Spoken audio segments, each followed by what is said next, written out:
নোয়াখালীর চাটখিল উপজেলার সোমপাড়া বাজার এলাকায় একটি অবৈধ ভবনের কারণে কচুয়া দত্তপাড়া সড়কের সংস্কার কাজ দীর্ঘদিন ধরে বন্ধ রয়েছে।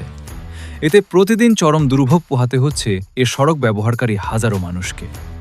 স্থানীয় সূত্রে জানা যায়, দীর্ঘদিন ধরে কচুয়া থেকে দত্তপাড়া পর্যন্ত সড়কটির বেহাল অবস্থার কারণে নোয়াখালী ও পার্শ্ববর্তী জেলার মানুষের চলাচলে ব্যাপক ভোগান্তি সৃষ্টি হয়। সম্প্রতি সরকারি উদ্যোগে সড়কটির সংস্কার কাজ শুরু হলেও সোমপাড়া বাজারের সড়কের উপর নির্মিত একটি অবৈধ ভবনের কারণে কাজটি আটকে যায়। স্থানীয়দের অভিযোগ, ভবনটির মালিক প্রভাবশালী হওয়ায় এখন পর্যন্ত অবৈধ স্থাপনাটি অপসারণ করা হয়নি। ফলে সড়ক সংস্কার কার্যক্রমও বন্ধ হয়ে রয়েছে এবং জনদুর্ভোগ দিন দিন বাড়ছে।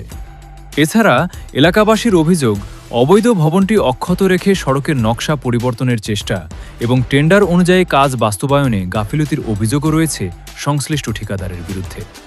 এ বিষয়ে আর্থিক লেনদেনেরও অভিযোগ তুলেছেন স্থানীয়রা। তবে এসব অভিযোগের স্বাধীনভাবে সত্যতা যাচাই করা সম্ভব হয়নি।